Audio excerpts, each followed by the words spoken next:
ਹਫ਼ਤੇ ਭਰ ਦੀਆਂ ਇਮੀਗ੍ਰੇਸ਼ਨ ਦੇ ਨਾਲ ਜੁੜੀਆਂ ਹੋਈਆਂ ਖਬਰਾਂ ਲੈ ਕੇ ਮੈਂ ਵਰੁਣ ਕੌਰ ਮਾਨ ਹਾਜ਼ਰ। ਸਤਿ ਸ਼੍ਰੀ ਅਕਾਲ। ਤੁਸੀਂ ਦੇਖ ਰਹੇ ਹੋ Punjab Mail USA TV programme weekly immigration update. ਅਮਰੀਕਾ ਵੱਲੋਂ ਭਾਰਤੀਆਂ ਨੂੰ ਇਸ ਸਾਲ ਹੁਣ ਤੱਕ 36% ਤੋਂ ਵੱਧ ਵੀਜ਼ੇ ਜਾਰੀ।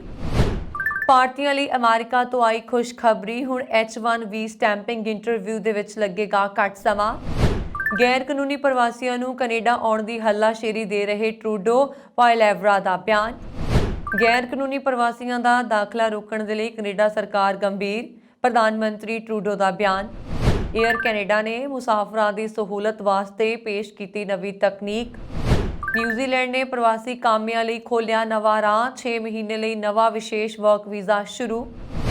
ਅਮਰੀਕਾ 'ਚ ਬਰਫੀਲਾ ਤੂਫਾਨ, 1700 ਤੋਂ ਵਧੇਰੇ ਉਡਾਣਾਂ ਰੱਦ। 2022 'ਚ ਕਰੀਬ 10 ਲੱਖ ਲੋਕਾਂ ਨੇ ਯੂਰਪ ਵਿੱਚ ਸ਼ਰਨ ਲਈ ਭੇਜੀਆਂ ਅਰਜ਼ੀਆਂ। ਓਮਾਨ ਦਾ ਹਵਾਈ ਖੇਤਰ ਖੁੱਲ੍ਹਣ ਦੇ ਨਾਲ ਭਾਰਤ ਦੇ ਲਈ ਸਿੱਧੀ ਉਡਾਣ ਭਰ ਸਕਣਗੇ ਇਜ਼ਰਾਈਲ ਦੇ ਜਹਾਜ਼। ਅਮਰੀਕੀ ਵੀਜ਼ਾ ਪ੍ਰਸ਼ਾਸਨ ਨੇ ਸਪਸ਼ਟ ਕੀਤਾ ਹੈ ਕਿ ਕੋਵਿਡ-19 ਮਹਾਮਾਰੀ ਤੋਂ ਬਾਅਦ ਦੇਸ਼ ਭਰ ਵਿੱਚ ਵੀਜ਼ਾ ਮਨਜ਼ੂਰੀਆਂ 'ਚ ਲਗਭਗ 36% ਦਾ ਵਾਧਾ ਹੋਇਆ। ਇਸ ਤੋਂ ਇਲਾਵਾ ਵੀਜ਼ਿਆਂ ਦੇ ਲਈ ਉਡੀਕ ਸਮਾਂ ਘਟਾਉਣ ਨੂੰ ਪਹਿਲ ਦਿੱਤੀ ਜਾ ਰਹੀ ਹੈ। ਕੌਂਸਲਰ ਮਾਮਲਿਆਂ ਦੇ ਬਿਊਰੋ ਵਿੱਚ ਵੀਜ਼ਾ ਸੇਵਾਵਾਂ ਦੇ ਲਈ ਉਪ ਸਹਾਇਕ ਸਕੱਤਰ ਜੂਲੀ ਨੇ ਓਵਰਸੀਜ਼ ਰਿਸਰਚ ਇੰਸਟੀਚਿਊਟ ਦੇ ਇੱਕ ਮੀਡੀਆ ਸਮਾਗਮ ਨੂੰ ਦੱਸਿਆ ਕਿ ਭਾਰਤ ਨੰਬਰ 1 ਤਰਜੀਹ ਹੈ। ਜੂਲੀ ਨੇ ਕਿਹਾ ਕਿ ਉਹ ਭਾਰਤ ਨੂੰ ਪਹਿਲ ਦੇਣ ਦੇ ਲਈ ਵਚਨਬੱਧ ਨੇ। ਅਸੀਂ ਅਜਿਹੀ ਸਥਿਤੀ ਤੋਂ ਆਪਣੇ ਆਪ ਨੂੰ ਕੱਢਣ ਦੇ ਲਈ ਪੂਰੀ ਤਰ੍ਹਾਂ ਵਚਨਬੱਧ ਹਾਂ ਜਿੱਥੇ ਲੋਕਾਂ ਨੂੰ ਵੀਜ਼ਾ ਨਿਯੁਕਤੀ ਜਾਂ ਵੀਜ਼ਾ ਮੰਗਣ ਦੇ ਲਈ ਲੰਬਾ ਇੰਤਜ਼ਾਰ ਨਹੀਂ ਕਰਨਾ ਪਏਗਾ। ਇਸ ਸਮੇਂ ਭਾਰਤ ਦੇ ਵਿੱਚ ਕਾਫੀ ਇੰਤਜ਼ਾਰ ਕਰਨਾ ਪੈਂਦਾ ਹੈ, ਜੋ ਕਿ ਸਾਡਾ ਆਦਰਸ਼ ਨਹੀਂ ਹੈ। ਇਸ ਦੇ ਲਈ ਉਡੀਕ ਸਮੇਂ ਦੇ ਵਿੱਚ ਕਟੌਤੀ ਨੂੰ ਪਹਿਲ ਦਿੱਤੀ ਜਾ ਰਹੀ ਹੈ। ਉਹਨਾਂ ਨੇ ਕਿਹਾ ਕਿ ਪਹਿਲੀ ਵਾਰ ਆਉਣ ਵਾਲੇ ਯਾਤਰੀਆਂ ਦੀ ਮਿਆਦ 1000 ਦਿਨਾਂ ਤੋਂ ਘਟਾ ਕੇ ਲਗਭਗ 580 ਰਹਿ ਗਈ ਹੈ। ਇਹਨਾਂ ਵਿੱਚ ਅਕਸਰ ਆਉਣ ਵਾਲੇ ਸੈਲਾਨੀਆਂ ਦੇ ਲਈ ਇੰਟਰਵਿਊ ਛੋਟ, ਭਾਰਤੀ ਮਿਸ਼ਨਾਂ ਦੇ ਵਿੱਚ ਕੌਂਸਲਰ ਕਾਰਜਾਂ 'ਚ ਵਾਧੂ ਸਟਾਫ ਅਤੇ ਛੁੱਟੀਆਂ 'ਚ ਕੰਮ ਸ਼ਾਮਲ ਹੈ। ਮਿਸ਼ਨ ਸਟਾਫ ਵੀਜ਼ਾ ਦੀ ਪ੍ਰੋਸੈਸਿੰਗ ਦੇ ਵਿੱਚ ਦਿਨ ਭਰ ਲੱਗਿਆ ਰਹਿੰਦਾ ਹੈ। ਸਟਵਰਟ ਨੇ ਕਿਹਾ ਕਿ ਮਹਾਮਾਰੀ ਤੋਂ ਪਹਿਲਾਂ ਦੇ ਮੁਕਾਬਲੇ ਹੁਣ 36% ਜ਼ਿਆਦਾ ਵੀਜ਼ੇ ਮਨਜ਼ੂਰ ਕੀਤੇ ਗਏ ਨੇ। ਉਹਨਾਂ ਨੇ ਕਿਹਾ, ਮੈਨੂੰ ਲੱਗਦਾ ਹੈ ਕਿ ਇਹ ਸਾਲ ਦੇ ਨਾਲ ਅਸਲ ਵਿੱਚ ਵਧੇਗਾ ਕਿਉਂਕਿ ਅਜੇ ਕੇਵਲ ਫੈਬਰਵਰੀ ਹੈ। ਇਸ ਤੋਂ ਪਹਿਲਾਂ ਅਮਰੀਕੀ ਦੂਤਵਾਸ ਨੇ ਇਸ ਸਾਲ ਭਾਰਤੀਆਂ ਦੇ ਲਈ ਰਿਕਾਰਡ ਵੀਜ਼ਾ ਪ੍ਰੋਸੈਸਿੰਗ ਦਾ ਐਲਾਨ ਕੀਤਾ ਸੀ। ਦੂਤਵਾਸ ਪਹਿਲੀ ਵਾਰ ਦੇ B1 ਅਤੇ B2 ਟੂਰਿਸਟ ਅਤੇ ਬਿਜ਼ਨਸ ਟਰੈਵਲ ਵੀਜ਼ਾਸ ਦੇ ਲਈ ਬੈਕਲੌਗ ਨੂੰ ਘਟਾਉਣ ਦੀ ਕੋਸ਼ਿਸ਼ ਕਰ ਰਿਹਾ ਹੈ। ਇਸ ਤਹਿਤ ਪੂਰੇ ਭਾਰਤ ਦੇ ਵਿੱਚ 2.5 lakh B1 B2 visa ਅਪਾਇੰਟਮੈਂਟਾਂ book ਕੀਤੀਆਂ ਗਈਆਂ ਨੇ। ਇਸ ਦੇ ਨਾਲ ਹੀ ਦੁਨੀਆ ਭਰ ਦੇ ਦੂਤਵਾਸਾਂ ਤੇ ਖਾਸ ਤੌਰ ਤੇ ਵਾਸ਼ਿੰਗਟਨ DC ਤੋਂ ਅਧਿਕਾਰੀਆਂ ਨੂੰ ਪਹਿਲੀ ਵਾਰ B1 B2 ਵੀਜ਼ਾ ਦੇ ਲਈ ਇੰਟਰਵਿਊ ਲਈ ਬੁਲਾਇਆ ਗਿਆ ਹੈ। ਭਾਰਤ ਵਿੱਚੋਂ ਹਰ ਸਾਲ ਹਜ਼ਾਰਾਂ ਵਿਦਿਆਰਥੀ ਉੱਚ ਸਿੱਖਿਆ ਦੇ ਲਈ ਅਮਰੀਕਾ ਜਾਂਦੇ ਨੇ। ਇਸੇ ਤਰ੍ਹਾਂ ਅਮਰੀਕਾ ਦੇ ਲਈ ਭਾਰਤ ਇੱਕ ਅਜਿਹਾ ਦੇਸ਼ ਹੈ ਜਿੱਥੇ ਉਹ ਜ਼ਿਆਦਾ ਧਿਆਨ ਦੇ ਰਹੇ ਨੇ। ਇਸ ਗੱਲ ਨੂੰ ਮੁੱਖ ਰੱਖਦੇ ਹੋਏ ਅਮਰੀਕਾ ਦੇ ਵੀਜ਼ਾ ਵੇਟਿੰਗ ਦੇ ਵਿੱਚ ਹੌਲੀ-ਹੌਲੀ ਕਮੀ ਆ ਰਹੀ ਹੈ ਅਤੇ ਇਹ ਪ੍ਰੋਸੈਸ ਆਸਾਨ ਬਣਾਇਆ ਜਾ ਰਿਹਾ। TOI ਦੀ ਖਬਰ ਦੇ ਅਨੁਸਾਰ ਇਸ ਬਾਰੇ ਮੰਗਲਵਾਰ ਨੂੰ ਫਾਊਂਡੇਸ਼ਨ ਫਾਰ ਇੰਡੀਆ ਅਤੇ ਇੰਡੀਅਨ ਡਾਇਸਪੋਰਾ ਸਟੱਡੀਜ਼ ਦੇ ਦੁਆਰਾ ਇੱਕ ਮੀਡੀਆ ਕਾਨਫਰੰਸ ਦੇ ਵਿੱਚ ਗੱਲਬਾਤ ਕਰਦੇ ਹੋਏ ਕੌਂਸਲਰ ਅਫੇਅਰਸ ਬਿਊਰੋ ਵਿੱਚ ਵੀਜ਼ਾ ਸੇਵਾਵਾਂ ਦੇ ਲਈ ਉਪ ਸਹਾਇਕ ਸਕੱਤਰ ਜੂਲੀ ਨੇ ਕਿਹਾ, ਭਾਰਤ ਸਾਡੀ ਪਹਿਲੀ ਤਰਜੀਹ ਹੈ ਜਿਸ ਦਾ ਅਸੀਂ ਇਸ ਸਮੇਂ ਸਾਹਮਣਾ ਕਰ ਰਹੇ ਹਾਂ। ਅਸੀਂ ਜਲਦੀ ਹੀ ਇਸ ਸਥਿਤੀ ਤੋਂ ਬੁਰੀ ਤਰ੍ਹਾਂ ਨਿਕਲਣ ਦੇ ਲਈ ਪੂਰੀ ਤਰ੍ਹਾਂ ਵਚਨਬੱਧ ਹਾਂ। ਇਹ ਸਾਡੇ ਆਦਰਸ਼ਾਂ ਦੇ ਉਲਟ ਹੈ ਕਿ ਭਾਰਤ ਵਿੱਚ ਕਿਸੇ ਵੀ ਵਿਅਕਤੀ ਨੂੰ ਵੀਜ਼ਾ ਅਪਾਇੰਟਮੈਂਟ ਜਾਂ ਵੀਜ਼ਾ ਲਈ ਇੰਤਜ਼ਾਰ ਕਰਨਾ ਪੈਂਦਾ ਹੈ। ਜੂਲੀ ਅੱਗੇ ਕਹਿੰਦੇ ਨੇ ਕਿ ਇਸ ਸਾਲ ਹੁਣ ਤੱਕ ਅਸੀਂ ਭਾਰਤ ਵਿੱਚ ਕੋਵਿਡ ਮਹਾਮਾਰੀ ਤੋਂ ਪਹਿਲਾਂ ਦਾ ਕਾਫੀ ਵੱਧ ਵੀਜ਼ਾ ਦੇ ਚੁੱਕੇ ਹਾਂ। ਔਰ ਅੱਗੇ ਉਹ ਕਹਿੰਦੇ ਨੇ ਕਿ ਇੱਕ ਅਧਿਕਾਰੀ ਨੇ ਬੋਲਦੇ ਹੋਇਆਂ ਕਿਹਾ ਕਿ ਇਸ ਪਤਝੜ ਤੋਂ ਅਮਰੀਕਾ ਵੀਜ਼ਾ ਰੀਨਿਊ ਦੇ ਲਈ ਅਮਰੀਕਾ ਦੇ ਅੰਦਰ ਘਰੇਲੂ ਤੌਰ ਤੇ ਵੀਜ਼ਾ ਸਟੈਂਪਿੰਗ ਪ੍ਰੋਗਰਾਮ ਸ਼ੁਰੂ ਕਰੇਗਾ ਜਿਸ ਵਿੱਚ H1 ਅਤੇ L1 ਵੀਜ਼ਾ ਸ਼ਾਮਲ ਨੇ। ਇਸ ਪਤਝੜ ਦੇ ਵਿੱਚ ਪਹਿਲੀ ਵਾਰ ਹੋਏਗਾ ਜਦੋਂ ਅਸੀਂ ਅਰਜ਼ੀਆਂ ਦੇ ਲਈ ਕਾਫੀ ਕਾਲ ਕਰਨ ਦੇ ਯੋਗ ਹੋਵਾਂਗੇ। ਇਸ ਦੀ ਸ਼ੁਰੂਆਤ ਇਹਨਾਂ ਗਰਮੀਆਂ ਦੇ ਵਿੱਚ ਹੈ ਅਤੇ ਅਸੀਂ ਵਰਕਰਸ ਦੇ ਦਰਜੇ ਵਾਲੇ ਲੋਕਾਂ ਲਈ ਅਜਿਹਾ ਕਰਨ ਜਾ ਰਹੇ ਹਾਂ। ਅਜਿਹਾ ਹੀ HL ਅਤੇ I ਵੀਜ਼ਾ ਲਈ ਹੋਏਗਾ। ਅਧਿਕਾਰੀ ਨੇ ਅੱਗੇ ਬੋਲਦੇ ਹੋਏ ਕਿਹਾ ਕਿ ਵਿਭਾਗ ਕੁਝ ਅਸਥਾਈ ਕਰਮਚਾਰੀਆਂ, ਵਿਦਿਆਰਥੀਆਂ ਅਤੇ ਅਕਾਦਮਿਕ ਐਕਸਚੇਂਜ ਵਿਜ਼ਿਟਰਸ ਦੇ ਲਈ ਆਪਣੀ ਇੰਟਰਵਿਊ ਛੋਟ ਪ੍ਰਕਿਰਿਆ ਨੂੰ ਵਧਾ ਰਿਹਾ ਸੀ। ਇਸ ਸਾਲ ਸਾਰੇ ਨੌਨ ਵਿਜ਼ਿਟਰ ਟਾਈਮ ਜਾਂ ਸਟੂਡੈਂਟ ਵੀਜ਼ਾ ਵਿੱਚ ਇੰਤਜ਼ਾਰ ਦਾ ਸਮਾਂ ਬਹੁਤ ਘੱਟ ਹੁੰਦਾ ਹੈ ਅਤੇ ਇਹ ਅਸਲ ਦੇ ਵਿੱਚ ਮਹੱਤਵਪੂਰਨ ਹੈ। ਸਾਡੇ H1B ਅਤੇ F ਵਿਦਿਆਰਥੀਆਂ ਦਾ ਵੇਟਿੰਗ ਸਮਾਂ ਲਗਭਗ 6 ਮਹੀਨੇ ਪਹਿਲਾਂ ਹੀ ਉੱਚਾ ਸੀ ਅਤੇ ਇਸ ਲਈ ਅਸੀਂ ਉਡੀਕ ਸਮੇਂ ਨੂੰ ਘਟਾ ਦਿੱਤਾ ਹੈ। ਜੋ ਭਾਰਤੀ ਕਾਰੋਬਾਰ ਦੇ ਲਈ ਹੋਰ ਦੇਸ਼ਾਂ ਦੀ ਯਾਤਰਾ ਕਰਦੇ ਨੇ ਉਹ ਵੀ ਅਮਰੀਕਾ ਦੇ ਵੀਜ਼ਾ ਲਈ ਅਪਲਾਈ ਕਰ ਸਕਦੇ ਨੇ। ਇਹਨਾਂ ਦੇਸ਼ਾਂ ਵਿੱਚ ਥਾਈਲੈਂਡ ਅਤੇ ਜਰਮਨੀ ਵਰਗੇ ਦੇਸ਼ਾਂ ਦੀ ਉਦਾਹਰਣ ਦਿੰਦੇ ਹੋਏ ਜੂਲੀ ਕਹਿੰਦੇ ਨੇ, ਅਸੀਂ ਹੋਰ ਮਿਸ਼ਨ ਵੀ ਖੋਲ੍ਹੇ ਨੇ ਅਤੇ ਇਹ ਅਸਲ ਦੇ ਵਿੱਚ ਬੇਮਿਸਾਲ ਹੈ। ਅਸੀਂ ਹੋਰ ਅਮਰੀਕੀ ਦੂਤਵਾਸਾਂ ਨੂੰ ਖਾਸ ਤੌਰ ਤੇ ਭਾਰਤ ਦੇ ਵੀਜ਼ਾ ਬਿਨੇਕਾਰਾਂ ਦੇ ਲਈ ਕਿਹਾ ਹੈ ਔਰ ਬਿਨੇਕਾਰਾਂ ਨੂੰ ਵੀਜ਼ਾ ਲੈਣ ਦੇ ਲਈ ਵੀ ਕਿਹਾ ਹੈ ਜੇਕਰ ਉਹ ਯਾਤਰਾ ਕਰਨਾ ਚਾਹੁੰਦੇ ਨੇ। ਤੁਹਾਨੂੰ ਦੱਸ ਦਈਏ ਕਿ 21 ਜਨਵਰੀ ਨੂੰ ਭਾਰਤ ਦੇ ਵਿੱਚ ਯੂਐਸ ਮਿਸ਼ਨ ਨੇ ਪਹਿਲੀ ਵਾਰ ਵੀਜ਼ਾ ਬਿਨੇਕਾਰਾਂ ਦੇ ਲਈ ਉਡੀਕ ਸਮੇਂ ਨੂੰ ਘਟਾਉਣ ਦੇ ਲਈ ਵਿਸ਼ੇਸ਼ ਸ਼ਨੀਵਾਰ ਇੰਟਰਵਿਊ ਸੀਰੀਜ਼ ਦੀ ਸ਼ੁਰੂਆਤ ਕੀਤੀ। ਨਵੀਂ ਦਿੱਲੀ ਵਿੱਚ ਅਮਰੀਕੀ ਦੂਤਵਾਸ ਅਤੇ ਬੰਬਈ, ਚੇਨਈ, ਕੋਲਕਾਤਾ ਤੇ ਹੈਦਰਾਬਾਦ ਦੇ ਵਿੱਚ ਕੌਂਸਲੇਟਾਂ ਨੇ ਸ਼ਨੀਵਾਰ ਨੂੰ ਉਹਨਾਂ ਬਿਨੇਕਾਰਾਂ ਨੂੰ ਰਾਹਤ ਦੇਣ ਦੇ ਲਈ ਕੌਂਸਲਰ ਆਪਰੇਸ਼ਨ ਖੋਲ੍ਹੇ ਜਿਨ੍ਹਾਂ ਨੂੰ ਵਿਅਕਤੀਗਤ ਵੀਜ਼ਾ ਇੰਟਰਵਿਊ ਦੀ ਲੋੜ ਹੁੰਦੀ ਹੈ। ਯੂਐਸ ਮਿਸ਼ਨ ਦੇ ਲਈ ਭਾਰਤ ਵਿੱਚ ਅਮਰੀਕੀ ਦੂਤਵਾਸ 94 ਸ਼ਨੀਵਾਰਾਂ ਨੂੰ ਵਾਧੂ ਸਲੋਟਸ ਖੋਲ੍ਹੇਗਾ। ਇਹ ਜਾਣਕਾਰੀ ਭਾਰਤ ਵਿੱਚ ਅਮਰੀਕੀ ਦੂਤਵਾਸ ਨੇ ਦਿੱਤੀ ਹੈ। ਇਹ ਵਾਧੂ ਇੰਟਰਵਿਊ ਦੇ ਦਿਨ ਉਹਨਾਂ ਉਪਮਾਵਾਂ ਵਿੱਚੋਂ ਨੇ ਜੋ ਕੋਵਿਡ-19 ਕਾਰਨ ਵੀਜ਼ਾ ਪ੍ਰੋਸੈਸਿੰਗ ਵਿੱਚ ਬੈਕਲੌਗ ਨੂੰ ਹੱਲ ਕਰਨ ਦੇ ਲਈ ਚੁੱਕੇ ਗਏ ਨੇ। ਇਸ ਦੇ ਨਾਲ ਹੀ ਅਮਰੀਕੀ ਦੂਤਵਾਸ ਵਿਭਾਗ ਨੇ ਪਿਛਲੇ ਯੂਐਸ ਵੀਜ਼ਾ ਬਿਨੇਕਾਰਾਂ ਦੇ ਲਈ ਇੰਟਰਵਿਊ ਛੋੜਦੇ ਕੇਸਾਂ ਦੀ ਰਿਮੋਟ ਪ੍ਰੋਸੈਸਿੰਗ ਲਾਗੂ ਕੀਤੀ ਹੈ। ਬਿਆਨ ਦੇ ਮੁਤਾਬਕ ਜਨਵਰੀ-ਮਾਰਚ ਵਿੱਚ ਪ੍ਰੋਸੈਸਿੰਗ ਸਮਰੱਥਾ ਵਧਾਉਣ ਦੇ ਲਈ ਵਾਸ਼ਿੰਗਟਨ ਅਤੇ ਹੋਰ ਦੂਤਵਾਸਾਂ ਤੋਂ ਦਰਜਨਾਂ ਅਸਥਾਈ ਕੌਂਸਲਰ ਅਧਿਕਾਰੀ ਭਾਰਤ ਆਉਣਗੇ। ਵਿਰੋਧੀ ਧਿਰ ਦੇ ਆਗੂ ਪਿਆਰੇ ਨੇ ਗੈਰ ਕਾਨੂੰਨੀ ਪ੍ਰਵਾਸੀਆਂ ਦੇ ਮਸਲੇ ਤੇ ਟਰੂਡੋ ਸਰਕਾਰ ਦੀ ਨੁਕਤਾਚੀਨੀ ਕਰਦਿਆਂ ਕਿਹਾ ਕਿ ਰੌਕਸਮ ਰੋਡ ਬਾਰਡਰ ਕ੍ਰਾਸਿੰਗ ਨੂੰ 30 ਦਿਨ ਦੇ ਅੰਦਰ ਬੰਦ ਕਰ ਦਿੱਤਾ ਜਾਏ। ਪੱਤਰਕਾਰਾਂ ਨਾਲ ਗੱਲਬਾਤ ਕਰਦਿਆਂ ਕੰਜ਼ਰਵੇਟਿਵ ਪਾਰਟੀ ਦੇ ਆਗੂ ਨੇ ਦੋਸ਼ ਲਾਇਆ ਕਿ ਪ੍ਰਧਾਨ ਮੰਤਰੀ ਜਸਟਿਨ ਟਰੂਡੋ ਗੈਰ ਕਾਨੂੰਨੀ ਪ੍ਰਵਾਸੀਆਂ ਨੂੰ ਕੈਨੇਡਾ ਆਉਣ ਦੇ ਲਈ ਹੱਲਾਸ਼ੇਰੀ ਦੇ ਰਹੇ ਨੇ।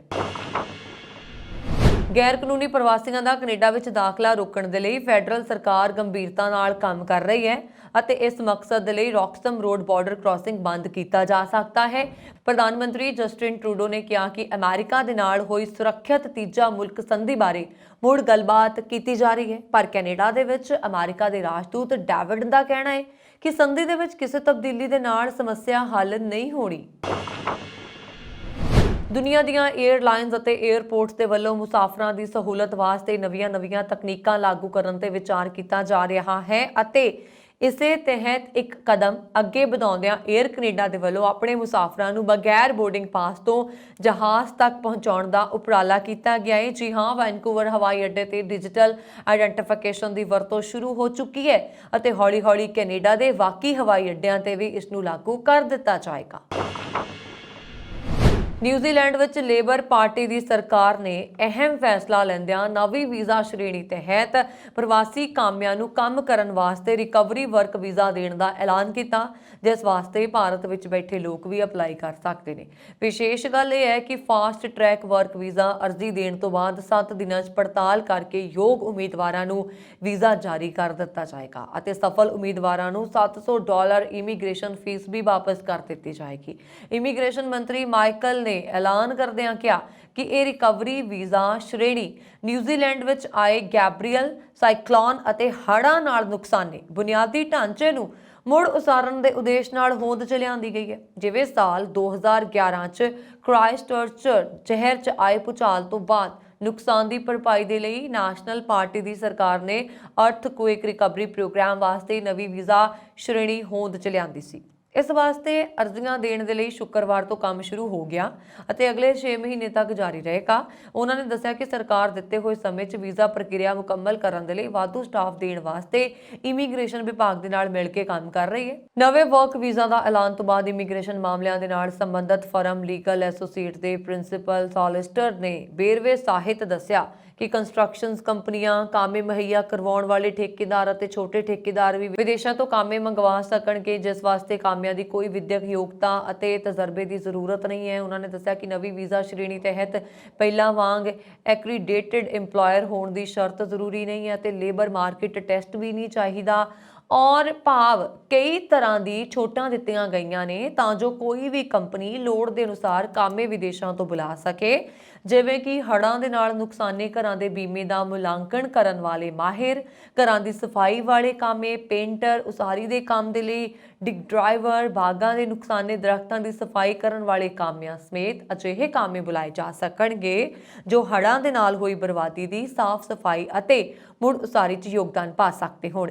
ਇਮੀਗ੍ਰੇਸ਼ਨ ਮਾਹਿਰ ਨੇ ਇਹ ਵੀ ਦੱਸਿਆ ਕਿ ਸ਼ੁਰੂਆਤੀ ਦੌਰ 'ਚ ਇਹ ਵੀਜ਼ਾ ਕੇਵਲ 6 ਮਹੀਨੇ ਦਾ ਹੋਏਗਾ, ਪਰ ਇਸ ਵੀਜ਼ੇ ਦੀ ਮਿਆਦ ਵਧਾਈ ਜਾ ਸਕੇਗੀ ਜਾਂ ਨਹੀਂ, ਇਹ ਗੱਲ ਇਮੀਗ੍ਰੇਸ਼ਨ ਮੰਤਰੀ ਅਤੇ ਭਵਿੱਖ ਵਿੱਚ ਹੋਰ ਕੰਮ ਦੀ ਲੋੜ ਤੇ ਨਿਰਭਰ ਕਰੇਗੀ। ਪਰ ਫਿਰ ਵੀ ਜੇਕਰ ਕੋਈ ਪ੍ਰਵਾਸੀ ਕਾਮਾ ਇੱਥੇ ਆ ਕੇ ਸਕਿਲਡ ਵਰਕਰ ਦੇ ਰੂਪ ਵਿੱਚ ਟਰੱਕ ਡਰਾਈਵਰ, ਡਿਗਰ ਡਰਾਈਵਰ, ਉਸਾਰੀ ਦਾ ਕੰਮ ਜਾਂ ਹੱਥੀਂ ਹੁਨਰ ਵਾਲਾ ਕੋਈ ਕੰਮ ਕਰਦਾ ਹੈ ਤਾਂ ਉਹ ਕਾਮਾ ਆਪਣੀ ਕੰਪਨੀ ਦੀ ਸਹਾਇਤਾ ਦੇ ਨਾਲ ਇਮੀਗ੍ਰੇਸ਼ਨ ਦੀਆਂ ਪਹਿਲੀਆਂ ਸ਼ਰਤਾਂ ਲਾਗੂ ਹੋ ਚੁੱਕੀਆਂ ਸ਼ਰਤਾਂ ਤਹਿਤ ਐਕਰੀਡੇਟਡ EMPLOYER ਵਰਕ ਵੀਜ਼ਾ ਸ਼੍ਰੇਣੀ ਤਹਿਤ 2 ਜਾਂ 3 ਸਾਲ ਦਾ ਵੀਜ਼ਾ ਵਧਵਾ ਸਕਦਾ ਹੈ। ਕੌਮਾਂਤਰੀ ਸੁਰੱਖਿਆ ਪ੍ਰਾਪਤ ਕਰਨ ਦੇ ਲਈ ਲਗਭਗ 10 ਲੱਖ ਲੋਕਾਂ ਨੇ 2022 ਦੇ ਵਿੱਚ ਯੂਰਪੀ ਸੰਘ 'ਚ ਅਰਜ਼ੀਆਂ ਭੇਜੀਆਂ। ਬੁੱਧਵਾਰ ਨੂੰ ਪ੍ਰਕਾਸ਼ਿਤ ਅੰਕੜਿਆਂ ਤੋਂ ਇਹ ਜਾਣਕਾਰੀ ਮਿਲੀ।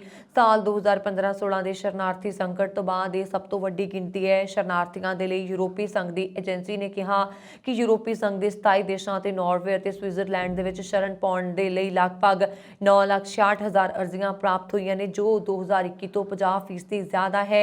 ਇਸ ਅੰਕੜੇ ਦੇ ਵਿੱਚ 40 ਲੱਖ ਯੂਕਰੇਨੀ ਸ਼ਰਨਾਰਥੀ ਸ਼ਾਮਲ ਨਹੀਂ ਹਨ, ਜਿਨ੍ਹਾਂ ਨੂੰ EU ਵੱਲੋਂ ਅਸਥਾਈ ਸੁਰੱਖਿਆ ਪ੍ਰਦਾਨ ਕੀਤੀ ਗਈ ਹੈ। ਯੂਰਪੀ ਏਜੰਸੀ ਦੇ ਅੰਕੜੇ ਵਿੱਚ ਇਸ ਵਾਧੇ ਨੂੰ COVID-19 ਦੇ ਨਾਲ ਜੁੜੀਆਂ ਯਾਤਰਾ ਪਾਬੰਦੀਆਂ 'ਚ ਢਿੱਲ ਦਿੱਤੇ ਜਾਣ, ਵੱਧਦੀ ਖੁਰਾਕ ਅਸੁਰੱਖਿਆ ਤੇ ਦੁਨੀਆ ਦੇ ਕਈ ਹਿੱਸਿਆਂ 'ਚ ਜਾਰੀ ਸੰਘਰਸ਼ ਨਾਲ ਜੋੜ ਕੇ ਦੇਖਿਆ ਜਾ ਰਿਹਾ। ਹਾਲਾਂਕਿ ਸ਼ਰਨ ਮੰਗਣ ਵਾਲਿਆਂ ਵਿੱਚ ਜ਼ਿਆਦਾਤਰ ਲੋਕਾਂ ਨੇ EU ਵੈਧ ਤਰੀਕੇ ਨਾਲ ਮੁੱਖ ਤੌਰ ਤੇ ਯਾਤਰਾ ਵੀਜ਼ਾ ਨਾਲ ਜਹਾਜ਼ ਵਿੱਚ ਐਂਟਰੀ ਕੀਤੀ, ਜਦੋਂ ਕਿ ਕੁਝ ਨੇ ਪੱਛਮੀ ਬਾਲਕਨ ਖੇਤਰ 'ਚ ਭੂ-ਮੱਧ ਸਾਗਰ ਹੁੰਦੇ ਹੋਏ ਬਿਨਾਂ ਆਗਿਆ ਦੇ ਐਂਟਰੀ ਕੀਤੀ। ਯੂਰਪ ਵਿੱਚ ਸ਼ਰਨ ਮੰਗਣ ਵਾਲਿਆਂ 'ਚ ਚੋਟੀ ਦੇ ਸੀਰੀਆ ਦੇ ਨਾਗਰਿਕ ਦਾ ਸਥਾਨ ਹੈ, ਜਿੱਥੋਂ ਕਿ ਆਰਥਿਕਤਾ ਜੰਗ ਤੋਂ ਬਾਅਦ ਤਬਾਹੀ ਹੋ ਗਈ ਹੈ। ਓਮਾਨ ਵੱਲੋਂ ਇਜ਼ਰਾਈਲ ਦੇ ਲਈ ਆਪਣੀ ਹਵਾਈ ਖੇਤਰ ਖੋਲ੍ਹਣ ਤੋਂ ਬਾਅਦ ਹੁਣ ਇਜ਼ਰਾਈਲ ਦੇ ਜਹਾਜ਼ ਭਾਰਤ ਦੇ ਲਈ ਸਿੱਧੀ ਉਡਾਣ ਭਰ ਸਕਣਗੇ। ਇਜ਼ਰਾਈਲ ਦੇ ਪ੍ਰਧਾਨ ਮੰਤਰੀ ਨੇ ਇਜ਼ਰਾਈਲ ਦੀਆਂ ਹਵਾਈ ਕੰਪਨੀਆਂ ਨੂੰ ਓਮਾਨ ਦੇ ਉੱਪਰੋਂ ਉਡਾਣ ਭਰਨ ਦੀ ਆਗਿਆ ਦੇਣ ਦੇ ਕਦਮ ਦਾ ਸਵਾਗਤ ਕਰਦਿਆਂ ਕਿਹਾ ਕਿ ਇਹ ਕਦਮ ਇਜ਼ਰਾਈਲ ਨੂੰ ਸਿੱਧਾ ਭਾਰਤ ਦੇ ਨਾਲ ਜੋੜੇਗਾ। ਇਸ ਤੋਂ ਇਲਾਵਾ ਇਹ ਏਸ਼ੀਆ ਅਤੇ ਯੂਰਪ ਦੇ ਦਰਮਿਆਨ ਮੁੱਖ ਟ੍ਰਾਂਜ਼ਿਟ ਪੁਆਇੰਟ ਦੇ ਰੂਪ ਵਿੱਚ ਇਜ਼ਰਾਈਲ ਨੂੰ ਸਥਾਪਿਤ ਕਰਨ 'ਚ ਮਦਦ ਕਰੇਗਾ।